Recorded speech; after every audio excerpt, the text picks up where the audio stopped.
want to know what it is, you can see it when you look out of the window or when you turn on your tom-tom. You can feel it when you get out and walk, when you go to lurch, when you say you're taxpayers. It's a public walkway running through Milkup Farm.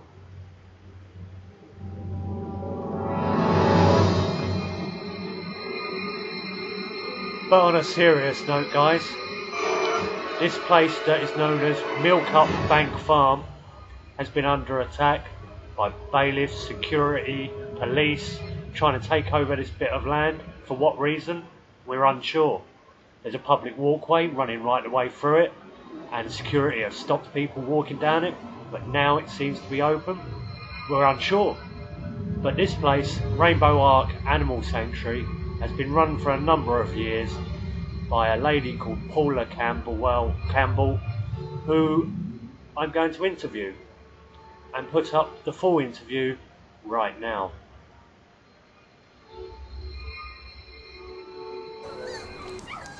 We're here with Paula Campbell of Sanctuary, which you called Rainbow Ark, and it's also known as Milkup Farm. Milkup Bank Farm, yeah. Yeah, and basically there was a situation involving bailiffs, security firm, police, and all kinds of things that have been happening whilst you've been a tenant and the actual owner of the land. Is that correct? Yeah, the owner. Yeah. So, do you want to explain exactly what's happened? Right. Well, we were evicted on the 29th of January of this year. We believe it was an illegal eviction. I have never left my property willingly. It was used with such brutality and force.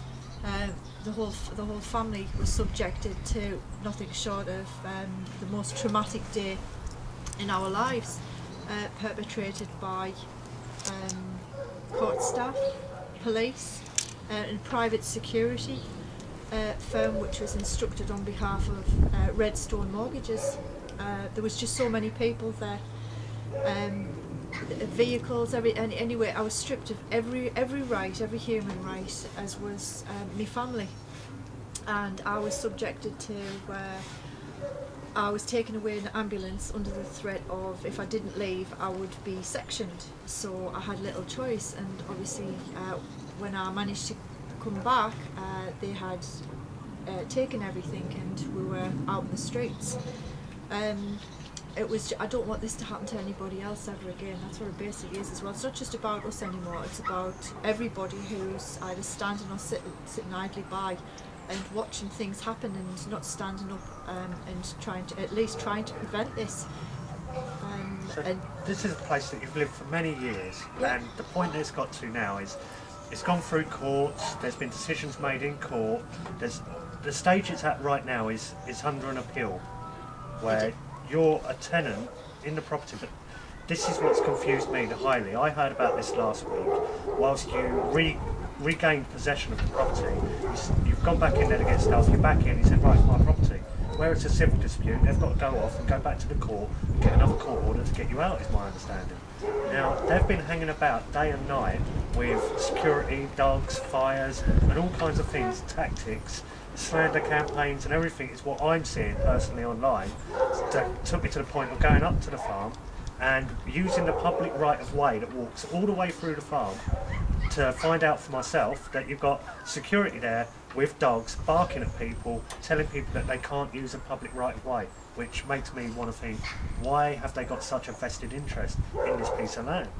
Exactly, yeah, why? Why do they feel it necessary to have security there 24 hours a day in such a capacity where the only word I can use, and I'm not being judgmental, is it's like Auschwitz. That's the only way. And I know the first night that we were barricaded in, we were subjected to torture, and we were subjected to torture on the following days. Who would refuse anybody a glass of water? you know, like on one of my videos I said, I wouldn't refuse my worst enemy, and you just don't, if you have a heart, then you wouldn't refuse anybody. This is but when why? you was barricaded in, you asked yeah. for water to be brought to you, and they said, come out and get it. Come out and get it. And you can go back in. Yeah. And what happened when you came out to get it? We were ushered down and out through the gate, and that was it. But 5 days is a long time. And for fresh water, you've got to have fresh water, and it was just too much. It was just too much. So this is the thing. It's a lovely plot of land, and they've evicted you off that. It looks to me as well, something else that we're looking into, that there's proposals for wind farms on the plot of land just behind. Yeah. So is that the reason that they want you out, because then they can't have you there with having these wind farms? Yeah, it's potentially one of the reasons why we've been forced to mention it. What's the best way of putting it? It's total manipulation, bully tactics by the ones who think that they control everything. I don't agree that they do control everything. I just think people have got to start to realise this, that what they think they have freedoms is very limited, and they're slowly surely being stripped bit by bit away, and we're letting it happen. I'm, for one, I'm not prepared to stand idly by, and I certainly haven't left me home, and I won't leave me home. And I encourage all people to be the same and stand up. You have rights, God gave you rights, and take them. What right do they have to strip you of them? None. It would be interesting to find out when this planning application for the wind farm was put in, because if it was put in before this repossession order was taken, then that kind of shines a light on the true agenda here, doesn't it? Apparently it's been going for a few years. It's been going for a few years, yeah. Well, they stand to, recently told that they stand to make approximately 7.4 million from them. The person or persons in question offered me initially £2,000 to dig up what is a nature reserve, a conservation area, and I refused. And then he kept coming back again and again for over a year to try and force me into selling this bit of land, and I wouldn't. And the last offer he made, very much, 7.4 million is quite a bit. The last offer he made was for 13,000, and I still refused. Why does it always have to boil down to money? You can't eat money, and some things are irreplaceable. And I consider that the world we have, you know, we should be looking to each other and not a pound sign all the time. But sadly, some people do. See, I'm going to be looking into this quite a bit more, and you've got an appeal that's still going through at the moment, and if it's looking like that, certain big corporations are going to be hand in hand with government bodies. There might not be much hope within the judicial system if they're all like doing little dodgy handshakes and rolling their trouser leg up. So for me, I'm going to be trying to look for ways of getting you as the owner on the title absolute back into the property, and possession's 9/10 the law. It's a civil dispute, we'll take it from there. At the moment I think it really is an uphill struggle for you, and this is why I want to find out all the angles on it and put the whole story out there. Yeah, it's an uphill struggle for so many other people, and I think that's the point where they use tactics where, as you've seen, they use smear campaigns, real hate campaigns, which I'm a lot thick-skinned than that. It's not having an effect on me. Certain elements might be hurtful and upsetting from time to time, but I have welcomed the opportunity for any one of them to come and actually meet me and have a cup of tea, because obviously how can anyone form a judgment or an opinion on someone that they don't know, they haven't met, yet they're so quick to hate and call. I don't actually hate any of them, so if they think that, then it's certainly not true of me. I can't, it's not my nature to be like that. It's an uphill struggle for a lot of people, but I'd like to encourage people that you've got to stand firm together, and we have to battle our way through. I'm not walking away from this. I'm not giving up. That's our family home, and no way in it, whether it's the government, the entire army, or whoever, what they're placing their power on.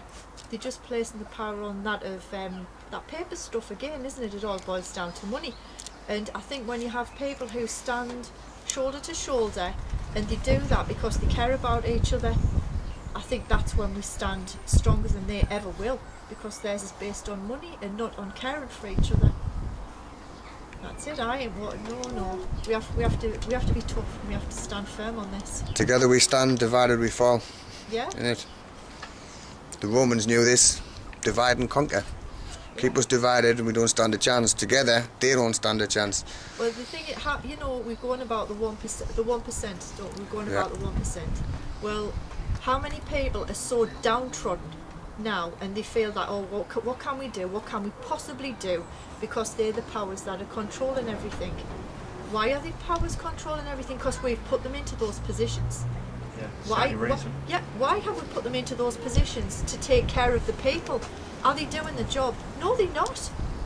And I for one, I don't understand. I don't understand why we're standing idly by, not in any violent forms, but why are we not peacefully retaking what is by right ours? Why are people letting like these governmental ideas, basically, whether it be bedroom tax, stripping people of everything that they might think that they own, putting licenses and registrations on absolutely everything until they strip you of everything, and then you become just one compliant slave to the system. A robot. I think my dad described it pretty well. He says they're just like robots, you know, jumping through hoops and doing what they're told, and you're stripped of even having a mind to think for yourself, and you're certainly not allowed to have an imagination or have that creative ability. You know, it's just incredible. And what I'll do is I'll add all the information in the description below. Links to this wind farm that's been proposed, the security company that are involved, the security company that actually have stopped me walking on a public walkway. And if you want to contact myself or Paula, please do so. Just drop us a line and we'll take this to the next level, I suppose. This is just the first meeting I've had with Paula today, and I want to know a lot more, really. Here's a new song that I heard some guy on the radio on a public broadcast singing. He was crying, talking about something that happened up in Idaho. So I wrote this song called Ruby Ridge here.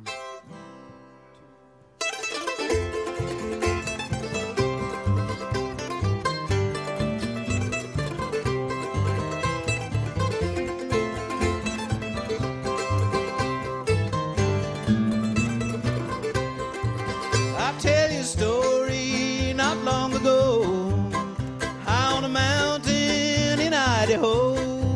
In Idaho, I was living free. Sold a sawed-off shotgun to a deputy. Don't shoot me down. Don't shoot me down. Don't shoot me down. Don't shoot me down. I got a wife and kids on Ruby Ridge. Please don't shoot me down. Don't shoot me down. Don't shoot me down. Don't shoot me down. Don't shoot me down. I got a wife and kids on Ruby Ridge. Please don't shoot me down.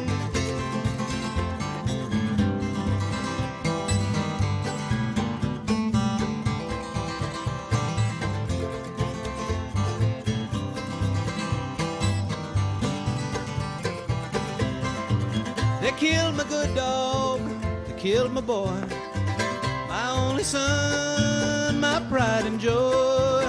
They shot my wife dead on the floor, holding our baby in the cabin door. Don't shoot me down. Don't shoot me down. Don't shoot me down. Don't shoot me down. Got a wife and kids on Ruby Ridge. Please don't shoot me down. Don't shoot me down. Don't shoot me down. Don't shoot me down. Don't shoot me down. I got a wife and kids on Ruby Ridge. Please don't shoot me down.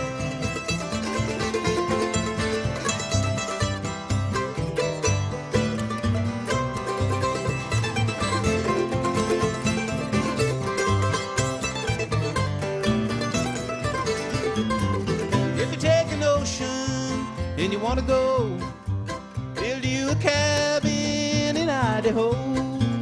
In Idaho, you'll be living free. Don't sell no shotgun to no deputy. Don't shoot me down. Don't shoot me down. Don't shoot me down. Don't shoot me down. I got a wife and kids on Ruby Ridge. Please don't shoot me down. Don't shoot me down. Don't shoot me down. Don't shoot me down. Don't shoot me down. I got a wife and kids on Ruby Ridge. Please don't shoot me down.